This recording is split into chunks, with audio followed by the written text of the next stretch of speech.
I met this fascinating old man the other day. He must have been in his late 80s, sitting on a park bench with the kind of smile that tells you he's seen it all.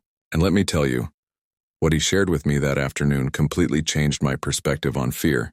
"Young friend," he said, leaning forward with twinkling eyes, "let me tell you something about fear that took me nearly 8 decades to figure out."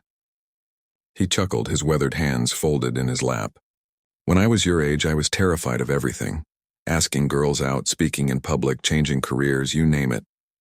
He told me about his first job interview, how his hands shook so badly he could barely hold his resume, about the time he almost didn't propose to his wife because he was paralyzed by the fear of rejection, about nearly passing up a dream job in another country because the unknown seemed too overwhelming.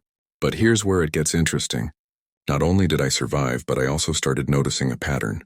The anticipation of fear was always worse than the actual experience.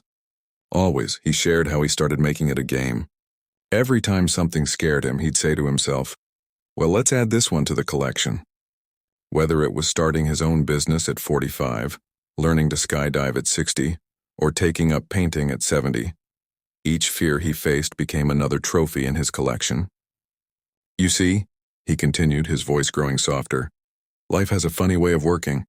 The more fears you face, the smaller new fears become. It's like building up an immunity to being afraid, not because the challenges get easier, but because you get stronger."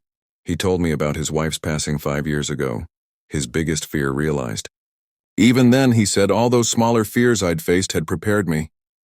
They taught me that I could survive anything, that I was resilient."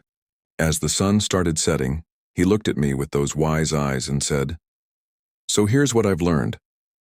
Life never stops throwing scary things at you. But when you've stared down enough fears, you realize that you're bigger than any of them. And that's when life stops being so scary. Not because it's changed, but because you have." Every time I face something that scares me, I think of him and add another trophy to my collection. Because he's right. The more fears you face, the more you realize that fear itself is just another challenge waiting to become another story in your life's collection.